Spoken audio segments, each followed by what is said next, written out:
કેમ છો મિત્રો? મજામાં ને? એજ્યુ સફરના ડેઇલી કરંટ અફેરમાં આપ સર્વ મિત્રોનું હાર્દિક સ્વાગત છે। આજે 10 ઓગસ્ટ 2023 અને ગુરુવાર કરંટ અફેરની અતિ મહત્વની ઘટનાઓ આપની સમક્ષ મૂકવા જઈ રહ્યો છું। એ પહેલા દિન વિશેષ ઉપર એક નજર કરી લઈએ તો આજના દિન વિશેષના વિડીયોમાં રાવજી પટેલ, વીવી ગિરી, ઈચ્છારામ દેસાઈ જેવા 3 મહાનુભાવની વાત કરવામાં આવી છે। અને દર વર્ષે 10મી ઓગસ્ટ વર્લ્ડ લાયન ડે એટલે કે વિશ્વ સિંહ દિવસ તરીકે ઉજવવામાં આવે છે। અને આ વિશ્વ સિંહ દિવસ આપણા ગુજરાતીઓ માટે ખાસ છે, કારણ એશિયાટિક લાયન આખા એશિયા ખંડમાં એકમાત્ર સાસણગીરના જંગલોમાં વિહરતો જોવા મળે। તો આપણે આ સિંહને બચાવવા માટે, એના સંરક્ષણ માટે વિવિધ કાર્યક્રમો પણ આ દિવસે આયોજિત કરીએ છીએ। અને આપણા ગુજરાત રાજ્યની પ્રાથમિક અને માધ્યમિક શાળાઓમાં વિવિધ કાર્યક્રમો પણ આજે આયોજિત થવાના છે। મોર્નિંગ સ્કૂલ રાખવામાં આવી છે। અને મિત્રો, કદાચ ફેસબુક ઉપર, વોટ્સએપ ઉપર કે અન્ય સોશિયલ મીડિયા ઉપર તમને આના જુદા જુદા વિડીયોઝ કે ઇમેજીસ પણ જોવા મળવાની છે। ઓકે, ચાલો એ બધું તો તમે જોશો, પરંતુ હવે આજના કરંટ અફેરની વાત કરીએ કે મેરી માટી મેરા દેશ અભિયાન શરૂ કરવામાં આવ્યો છે। આપણા પ્રધાનમંત્રી શ્રી દ્વારા મેરી માટી મેરા દેશ નામનું અભિયાન શરૂ કરવામાં આવ્યું છે। મિત્રો, આ અભિયાનમાંથી શું હેતુ તારવવામાં આવનાર છે? તો દરેક ગામડેથી એક માટીનો કળશ તાલુકામાં જશે। તાલુકાનો એક યુવા વ્યક્તિ આ માટીનો કળશ લઈને દિલ્હી પહોંચવાનો છે અને 7500 તાલુકામાંથી 7500 માટીના કળશ દિલ્હી ભેગા થવાના છે। અને એ સમગ્ર આખી ઘટના શું છે એની વાત હું તમને કરવાનો છું। ઈરાક દેશ ટ્રેકોમા મુક્ત જાહેર થનાર 18મો દેશ બન્યો છે। ટ્રેકોમા એક બીમારી છે અને હવે ઈરાક ટ્રેકોમા મુક્ત જાહેર થનાર 18મો દેશ બન્યો છે। વૈભવ તનેજાની ટેસ્લાના CFO તરીકે નિયુક્તિ કરવામાં આવી છે। ભારતે વર્લ્ડ અંડર 17 ચેમ્પિયનશિપમાં 11 મેડલ જીત્યા છે। વિશ્વ સિંહ દિવસની ઉજવણી આજે કરવામાં આવી રહી છે અને વિશ્વ બાયોફ્યુલ દિવસની ઉજવણી પણ કરવામાં આવી રહી છે। આ દરેક ઘટના જ્ઞાનના વધારા માટે અને સ્પર્ધાત્મક પરીક્ષાની દ્રષ્ટિએ ખાસ અગત્યની છે। તો વિડીયોમાં તમે અંત સુધી જોડાયેલા રહેજો। અંતે એક પ્રશ્ન પૂછીશ, જવાબ નીચે કમેન્ટ બોક્સમાં આપવાનો છે। ઓકે, શરૂઆત કરીએ આપણે રાષ્ટ્રીય સમાચારથી। મેરી માટી મેરા દેશ અભિયાન શરૂ કરવામાં આવ્યું છે। આઝાદી કા અમૃત મહોત્સવના ભાગરૂપે મિત્રો આપણે ગઈ 15મી ઓગસ્ટે હર ઘર તિરંગા નામનો એક કાર્યક્રમ શરૂ કર્યો હતો અને દેશના લગભગ તમામ ગ્રામીણ ઘરોમાં પણ આ તિરંગો ફરકતો તમને નજરે પડ્યો હશે। આ વર્ષે એક બીજું સરસ મજાનું અભિયાન શરૂ કરવામાં આવ્યું છે જેનું નામ છે મેરી માટી મેરા દેશ। 30મી જુલાઈના રોજ વડાપ્રધાન શ્રી નરેન્દ્રભાઈ મોદીએ દેશના શહીદ બહાદુરોના સન્માન માટે સ્વતંત્રતા દિવસની શરૂઆતમાં આ મેરી માટી મેરા દેશ અભિયાન શરૂ કરવાની જાહેરાત કરી હતી। આપણે શહીદોને તો યાદ કર્યા છે, પરંતુ આ માતૃભૂમિનું ઋણ ચૂકવવું એ દરેક યુવા માટે એટલું જ અગત્યનું છે અને એ માટે મેરી માટી મેરા દેશ નામનું અભિયાન શરૂ કરવામાં આવ્યું છે। ગુજરાતમાં ઓગસ્ટ ક્રાંતિ દિવસ અર્થાત 9મી ઓગસ્ટથી 15મી ઓગસ્ટ સુધી મેરી માટી મેરા દેશના અભિયાન દરમિયાન અમૃત કલશ યાત્રા પણ કાઢવામાં આવશે, જેમાં એકત્રિત દરેક ગામની માટીના કળશને તાલુકા દીઠ એક યુવાન 28મી ઓગસ્ટ સુધીમાં દિલ્હી પહોંચાડશે। તો મેં તમને શરૂઆતમાં કહ્યું કે દરેક ગામડામાંથી એક માટીનો કળશ તાલુકામાં પહોંચશે। એમાંથી થોડી થોડી માટી એકત્રિત કરી અને તાલુકા દીઠ એક કળશ તૈયાર કરવામાં આવશે અને આ તમામ ગામોની માટી જે તાલુકા દીઠ તૈયાર કરવામાં આવેલા કળશમાં તૈયાર થઈ છે તે લઈને એક યુવાન વ્યક્તિ દિલ્હી પહોંચશે। અમૃત કલશ યાત્રા દ્વારા ગામડાઓ અને દેશના વિવિધ ખૂણેથી 7500 કળશમાં માટી દિલ્હી પહોંચવાની છે। 7500 જેટલા તાલુકાઓ અને તાલુકા દીઠ તૈયાર થયેલા આ કળશની માટી દિલ્હી પહોંચશે। તેમજ આ યાત્રામાં દેશના વિવિધ ભાગોમાંથી છોડ પણ લઈ જવામાં આવશે। આ 7500 માટી અને છોડમાંથી રાષ્ટ્રીય યુદ્ધ સ્મારકની નજીક એક અમૃત વાટિકા બનાવવામાં આવશે। તો હવે તમને સમજાઈ ગયું કે દરેક ગામડાની માટી જે દિલ્હી પહોંચી છે તેનો શું ઉપયોગ કરવામાં આવશે? તો 7500 કળશમાં જે માટી આવી છે તેની મદદથી રાષ્ટ્રીય યુદ્ધ સ્મારકની નજીક એક અમૃત વાટિકા બનાવવામાં આવશે અને દેશના ખૂણે ખૂણેથી જે છોડ આવ્યા છે તે આ અમૃત વાટિકામાં લગાવવામાં આવશે. મેરી માટી મેરા દેશ અભિયાનમાં 9 થી 15મી ઓગસ્ટ દરમિયાન દરેક તાલુકામાં પોલીસ હેડક્વાર્ટરે ફ્લેગ માર્ચનું પણ આયોજન કરવામાં આવશે. તદુપરાંત દરેક ગામમાં અમૃત વાટિકા સાથે વીરોના બલિદાન અને યોગદાનને યાદ કરીને શ્રદ્ધાંજલિ આપતા શિલાફલકમ એટલે કે તખ્તી પણ મૂકવામાં આવશે. તો મિત્રો દરેક ગામડે શહીદોને વીર શહીદોને યાદ કરતી એક તખ્તી લગાવવામાં આવનાર છે. અને કદાચ કોઈ ગામમાં મિત્રો કોઈ પણ શહીદ વ્યક્તિ નથી તો આપણા દેશને આપણી માતૃભૂમિને વંદન કરતી પણ એક તખ્તી લગાવવામાં આવશે, જેની માપ સાઈઝ છે 5 ફૂટ લંબાઈ છે અને 3 ફૂટ પહોળાઈ છે. હવે આંતરરાષ્ટ્રીય સમાચારની વાત કરીએ તો ઈરાક દેશ ટ્રેકોમાં મુક્ત જાહેર થનાર 18મો દેશ બન્યો છે. વર્લ્ડ હેલ્થ ઓર્ગેનાઇઝેશન એટલે કે WHO દ્વારા ટ્રેકોમાને સફળતાપૂર્વક દૂર કરનાર 18મા દેશ તરીકે ઈરાકને માન્યતા આપવામાં આવી છે. ઈરાકમાં મિત્રો ટ્રેકોમાની બીમારી સદંતર નાબૂદ થઈ ગઈ છે.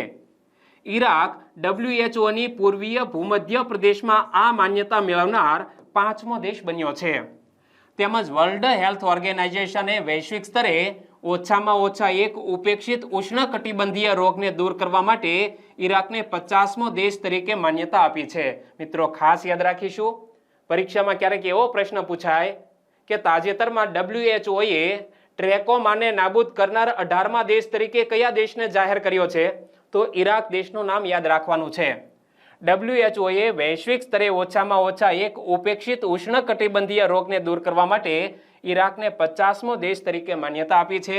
2012માં ઈરાકે ટ્રેકોમા રોગને નાબૂદ કરવા માટે રાષ્ટ્રીય ટ્રેકોમા પ્રોગ્રામ શરૂ કર્યો હતો. મિત્રો ઈરાકે 2012માં આ પ્રયાસ શરૂ કરેલો, અત્યારે 2023 ચાલે છે. ટ્રેકોમા બીમારીને નાબૂદ કરવામાં 11 વર્ષ ગયા છે.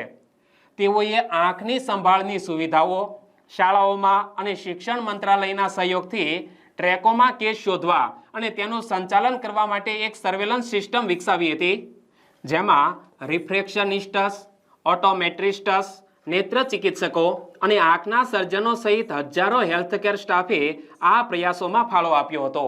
અને અહીં જ્યારે ઈરાક દેશને ટ્રેકોમા મુક્ત જાહેર કરવામાં આવ્યો છે તો ટ્રેકોમા કયા પ્રકારની બીમારી છે, તેના લક્ષણો કેવા છે, તે કઈ રીતે ફેલાય છે જુઓ. ટ્રેકોમા એક ચેપી બેક્ટેરિયલ આંખનો ચેપ છે. તેનું એક્ઝામ્પલ અહીં તમે જોઈ શકો છો. ટ્રેકોમા એક ચેપી બેક્ટેરિયલ આંખનો ચેપ છે જે બેક્ટેરિયમ ક્લેમિડિયા ટ્રેકોમેટિસને કારણે થાય છે. ટ્રેકોમા બીમારી બેક્ટેરિયમ ક્લેમિડિયા ટ્રેકોમેટિસના કારણે થાય છે. ચેપને કારણે પોપચાની અંદરની સપાટી ખરબચડી થઈ જાય છે.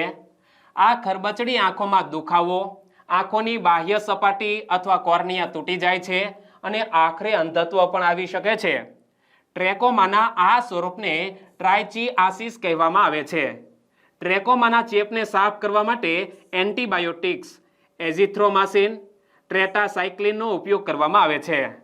ટ્રેકોમાના ચેપને સાફ કરવા માટે કઈ એન્ટીબાયોટિક્સનો ઉપયોગ કરવામાં આવે છે?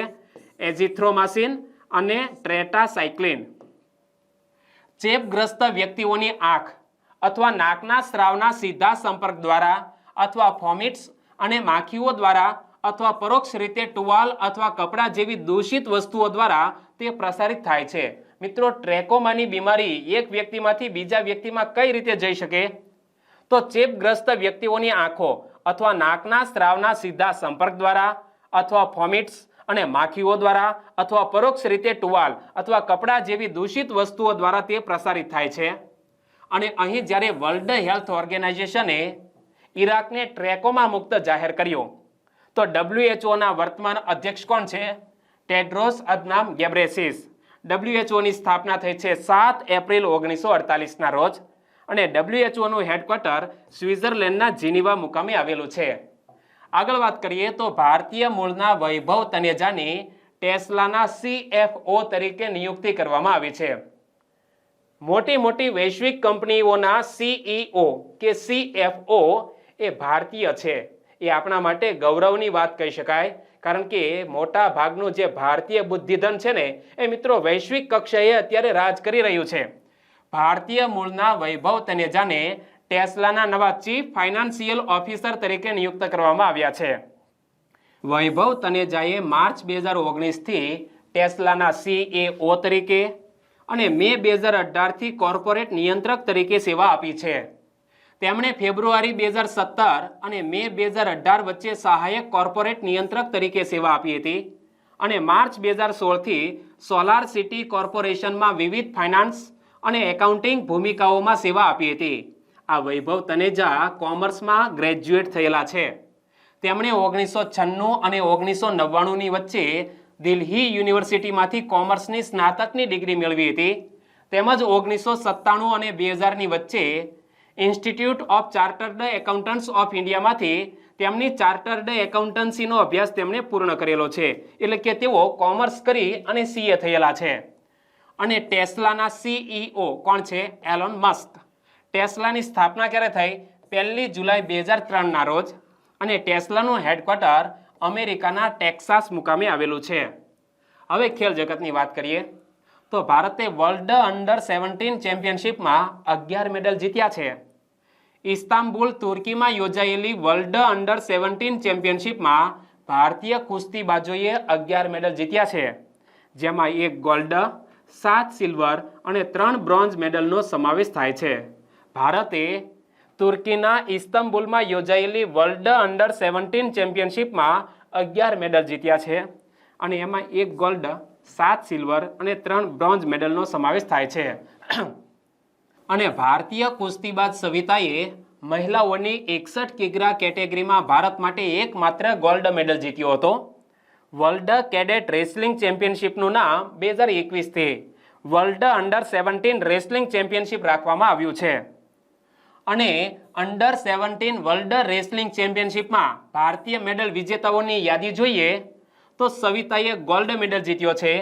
61 કિગ્રા ભાર વર્ગની વુમેન્સ ફ્રીસ્ટાઇલની અંદર સવિતાએ ગોલ્ડ મેડલ જીત્યો. તો રોહિતે 51 કિગ્રા મેન્સ ગ્રીકો રોમનની અંદર સિલ્વર મેડલ જીત્યો. અંકુરે 55 કિગ્રા કેટેગરીમાં મેન્સ ગ્રીકો રોમનની અંદર સિલ્વર મેડલ જીત્યો. સૂરજે મેન્સ ફ્રીસ્ટાઇલ 55 કિગ્રા કેટેગરીમાં સિલ્વર મેડલ. રોનકે મેન્સ ફ્રીસ્ટાઇલ 110 કિગ્રા કેટેગરીમાં સિલ્વર મેડલ. રચનાએ વુમેન્સ ફ્રીસ્ટાઇલ 40 કિગ્રા કેટેગરીમાં સિલ્વર મેડલ. મુસ્કાને વુમેન્સ ફ્રીસ્ટાઇલ 46 કિગ્રા કેટેગરીમાં સિલ્વર મેડલ જીત્યો છે. સૃષ્ટિએ વુમેન્સ ફ્રીસ્ટાઇલ 69 કિગ્રા ભાર વર્ગમાં સિલ્વર મેડલ જીત્યો. અને નેહાએ વુમેન્સ ફ્રીસ્ટાઇલ 57 કિગ્રા કેટેગરીમાં બ્રોન્ઝ. મનુ યાદવે મેન્સ ફ્રીસ્ટાઇલ 51 કિગ્રા કેટેગરીમાં બ્રોન્ઝ. અને સચિન કુમારે મેન્સ ફ્રીસ્ટાઇલ 65 કિગ્રા કેટેગરીમાં બ્રોન્ઝ મેડલ જીત્યો. આવી રીતે 11 રેસલરોએ જુદી જુદી કેટેગરીમાં 11 મેડલ જીત્યા છે. હવે દિન વિશેષની વાત કરીએ તો આજે વિશ્વ સિંહ દિવસની ભવ્ય ઉજવણી કરવામાં આવી રહી છે. 10 ઓગસ્ટના રોજ વિશ્વ સિંહ દિવસ તરીકે ઉજવવામાં આવે છે. વિશ્વ સિંહ દિવસની સ્થાપના સૌ પ્રથમવાર 2013માં બિગ કેટ રેસ્ક્યુ નામના સંગઠન દ્વારા કરવામાં આવી હતી. ખાસ યાદ રાખીશું કે વિશ્વ સિંહ દિવસની સ્થાપના સૌ પ્રથમવાર વર્ષ 2013માં બિગ કેટ રેસ્ક્યુ નામના સંગઠન દ્વારા કરવામાં આવી હતી. અને આ સંગઠન સિંહોને સમર્પિત વિશ્વનું સૌથી મોટું અધિકૃત સંગઠન છે. અને તેની સ્થાપના ડેરેક અને બેવરલી જોબર્ટ નામના પતિ પત્ની દ્વારા કરવામાં આવી હતી. બિગ કેટ રેસ્ક્યુ નામના સંગઠનની સ્થાપના ડેરેક અને બેવરલી જોબર્ટ નામના પતિ પત્ની દ્વારા કરવામાં આવી હતી અને તેના દ્વારા આ દિવસ ઉજવવાની શરૂઆત થઈ. ભારત સરકારે પર્યાવરણ, વન અને જળવાયુ પરિવર્તન મંત્રાલય અંતર્ગત સિંહોના રક્ષણ અને સંવર્ધન અને પુનઃપ્રાપ્તિ માટે સિંહ સંરક્ષણ પરિયોજના વર્ષ 1972માં શરૂ કરી. ભારતમાં અને ગુજરાતમાં વર્ષ 2013થી વન વિભાગ દ્વારા વિશ્વ સિંહ દિવસની ઉજવણીની શરૂઆત કરવામાં આવી છે. અને આ સાસણ ગીર એ દુનિયાભરમાં એશિયાઈ સિંહના અંતિમ નિવાસસ્થાન તરીકે જાણીતું છે. ખાસ યાદ રાખીશું કે સાસણ ગીર આખા દુનિયાભરમાં એશિયાટિક લાયન માટેનું અંતિમ નિવાસસ્થાન છે. તે કુલ 1412 ચોરસ કિલોમીટર વિસ્તારમાં ફેલાયેલ છે. આ 1412 ચોરસ કિલોમીટર વિસ્તારમાં 258 ચોરસ કિલોમીટરનું રાષ્ટ્રીય ઉદ્યાન પણ આવી જાય અને 1153 ચોરસ કિલોમીટરનું અભયારણ્ય પણ આવી જાય. તે ગુજરાતના 4 રાષ્ટ્રીય ઉદ્યાન પૈકી સૌથી મોટું રાષ્ટ્રીય ઉદ્યાન છે. ગીર નેશનલ પાર્ક એ ગુજરાતની અંદર 4 નેશનલ પાર્ક આવેલા છે એમાં સૌથી મોટો છે અને આ અભયારણ્યમાં એકમાત્ર એશિયાઈ સિંહ જોવા મળે છે. ગીર રાષ્ટ્રીય ઉદ્યાન ગીર અભયારણ્ય જે ગીરનું જંગલ તરીકે ઓળખાય છે. સૌરાષ્ટ્રમાં આ ગીર રાષ્ટ્રીય ઉદ્યાનને ગીરના જંગલ તરીકે ઓળખવામાં આવે છે. ગીર રાષ્ટ્રીય ઉદ્યાનની સ્થાપના વર્ષ 1965માં કરવામાં આવી હતી. ગીર રાષ્ટ્રીય ઉદ્યાન ગીર સોમનાથ જિલ્લાના તાલાળા અને ઉના તાલુકામાં તેમજ જુનાગઢ જિલ્લાના મેંદરડા તાલુકાના સાસણગીર સુધી વિસ્તરેલું છે. તો આપણે યાદ રાખીશું કે ગીર રાષ્ટ્રીય ઉદ્યાન ગીર સોમનાથ જિલ્લાના તાલાળા અને ઉના તાલુકામાં તેમજ જુનાગઢ જિલ્લાના મેંદરડા તાલુકાના સાસણગીર સુધી વિસ્તરેલું છે. અને જ્યારે આજે વિશ્વ સિંહ દિવસની ઉજવણી કરી રહ્યા છીએ તો સિંહના સ્થાનિક નામો કયા કયા છે? સાવજ, કેસરી, ઓનિયો વાઘ, બબ્બર શેર, ડાલામથ્થો આ સિંહના સ્થાનિક નામ છે. અને સિંહનું સાયન્ટિફિક નેમ શું છે? પેન્થરા લિયો પરસિકા. શું? પેન્થરા લિયો પરસિકા સિંહનું સાયન્ટિફિક નેમ છે. અને સિંહનું અંગ્રેજી નામ છે એશિયાટિક લાયન. અને સિંહનું સરેરાશ આયુષ્ય કેટલું હોય છે? 15 થી 18 વર્ષ. સિંહને 18 નખ હોય છે. આગળના પગમાં 4 અને પાછળના પગમાં 5 આ રીતે સિંહને 18 નખ હોય છે. સિંહને દરરોજ અંદાજિત 7 કિલો માંસ જોઈએ છે. સિંહ 24 કલાકમાં 16 થી 20 કલાક આરામ કરે છે. સિંહ એ બિલાડી કુળનું બીજા નંબરનું પ્રાણી છે. સિંહના ટોળાને પ્રાઇડ કહેવામાં આવે છે. અને હાલમાં ગુજરાત સ્થિત એશિયાઈ સિંહની સંખ્યામાં 29% વૃદ્ધિ જોવા મળી છે. શું? આપણા ગુજરાતમાં આવેલા સિંહોની સંખ્યામાં 29% વૃદ્ધિ જોવા મળી છે. એશિયાઈ સિંહની સંખ્યા વર્ષ 2015માં 523 હતી, જે વધીને 2020માં 674 થઈ હતી. અને એશિયાઈ સિંહ એ ભારતમાં જોવા મળતી 5 મોટી બિલાડી કુળની પ્રાણીઓ પૈકીની એક પ્રજાતિ છે. અન્ય 4 પ્રજાતિમાં બેંગાલ ટાઈગર, ભારતીય દીપડો, બરફ દીપડો જેને આપણે સ્નો લેપર્ડ પણ કહીએ છીએ, અને ધબ્બેદાર દીપડો જેને આપણે ક્લાઉડ લેપર્ડ તરીકે ઓળખીએ છીએ. તો ભારતમાં બિલાડી કુળની 5 પ્રજાતિઓ છે, એમાંથી એક સિંહ, બીજી 4 કઈ કઈ? તો બેંગાલ ટાઈગર, ભારતીય દીપડો, સ્નો લેપર્ડ અને ક્લાઉડેડ લેપર્ડ. અને એશિયાઈ સિંહની પ્રજાતિ બહુ ઓછી માત્રામાં હોવાથી તેને લુપ્તપ્રાય પ્રજાતિઓની શ્રેણીમાં રાખવામાં આવેલ છે. આગળ વાત કરીએ તો વિશ્વ જૈવ ઇંધણ દિવસની પણ ઉજવણી કરવામાં આવે છે. બળતણના બિનપરંપરાગત સ્ત્રોતો વિશે જાગૃતિ ફેલાવવા માટે વિશ્વ જૈવ ઇંધણ દિવસ એટલે કે વર્લ્ડ બાયોફ્યુલ ડે તરીકે ઉજવવામાં આવે છે. પેટ્રોલિયમ અને કુદરતી ગેસ મંત્રાલય દ્વારા દર વર્ષે 10 ઓગસ્ટના રોજ વિશ્વ જૈવ ઇંધણ દિવસની ઉજવણી કરવામાં આવે છે. અને આ દિવસ દરમિયાન સરકારી અને ખાનગી સંસ્થાઓ એક સાથે મળીને ઉર્જાના અલગ સ્ત્રોત તરીકે બિન અશ્મિભૂત ઇંધણના મહત્વ વિશે જાગૃતિ ફેલાવે છે. સર રુડોલ્ફ ડીઝલની યાદમાં દર વર્ષે 10મી ઓગસ્ટને વિશ્વ જૈવ ઇંધણ દિવસ તરીકે ઉજવવામાં આવે છે. મિત્રો, વર્લ્ડ બાયોફ્યુલ ડે ક્યારે ઉજવવામાં આવે છે? 10મી ઓગસ્ટના રોજ. અને કોની યાદમાં આ દિવસ ઉજવવામાં આવે છે? સર રુડોલ્ફ ડીઝલ, કે જેમણે ડીઝલ એન્જિનની શોધ કરી હતી, એ વ્યક્તિની યાદમાં આ દિવસ ઉજવવામાં આવે છે. તેણે ડીઝલ એન્જિન બનાવવાનું કામ કર્યું હતું. 8 ઓગસ્ટ 1893ના રોજ સર રુડોલ્ફ ડીઝલે પ્રથમ વખત મિકેનિકલ એન્જિન ચલાવવા માટે મગફળીના તેલનો સફળતાપૂર્વક ઉપયોગ કર્યો હતો. મિત્રો, ડીઝલ એન્જિન બનાવવામાં આવ્યું, એમાં ફ્યુલ તરીકે મગફળીના તેલનો ઉપયોગ કરવામાં આવ્યો હતો. અને આ સિદ્ધિની ઉજવણી કરવા અને લોકોને જાગૃત કરવા માટે વિશ્વ જૈવ ઇંધણ દિવસની ઉજવણી કરવામાં આવે છે. 2015થી ભારતીય પેટ્રોલિયમ અને કુદરતી ગેસ મંત્રાલય તેની ઉજવણી કરી રહ્યું છે. જૈવ ઇંધણ એ પર્યાવરણને અનુકૂળ ઇંધણ છે અને તેનો ઉપયોગ કાર્બન ઉત્સર્જનના નિયંત્રણ અંગેની વૈશ્વિક ચિંતાઓને દૂર કરશે. જૈવ ઇંધણ પુનઃપ્રાપ્ય બાયોમાસ સંસાધનોમાંથી મેળવવામાં આવે છે. જૈવ ઇંધણમાં ક્રૂડ ઓઇલ, સ્વચ્છ વાતાવરણ, ખેડૂતોને વધારાની આવક અને ગ્રામીણ વિસ્તારોમાં રોજગાર સર્જન પરની આયાત નિર્ભરતા ઘટાડવાના ઘણા બધા ફાયદા છે.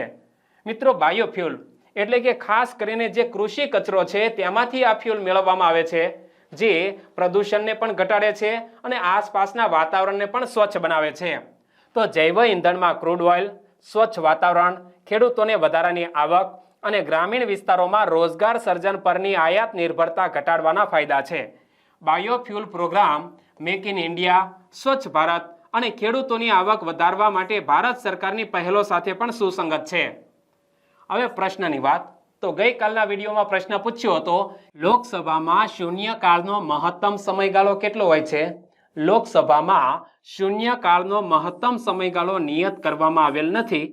સાચો જવાબ હતો ઓપ્શન ડી. અને જે મિત્રોએ સાચો જવાબ આપ્યો છે એમાં છે ચારણ ડાયરો, પટેલ સ્નેહલ, હિમાની ચૌહાણ અને વિશાલ રાઠોડ. ચારેય મિત્રોને ખૂબ ખૂબ અભિનંદન. હવે આજનો પ્રશ્ન, સંસદ સત્રના સંદર્ભમાં વપરાતો શબ્દ સાઇન ડાયનો અર્થ શું થાય છે? સંસદ સત્રના સંદર્ભમાં વપરાતો શબ્દ સાઇન ડાયનો અર્થ શું થાય છે? 4 ઓપ્શન તમારી સામે છે. સાચો ઓપ્શન પસંદ કરી અને જવાબ નીચે કમેન્ટ બોક્સમાં લખો. આવતીકાલે મળીશું, ત્યારે આ પ્રશ્નની ચર્ચા કરીશું. આપનો દિવસ શુભ રહે. ટેક કેર એન્ડ જય હિન્દ.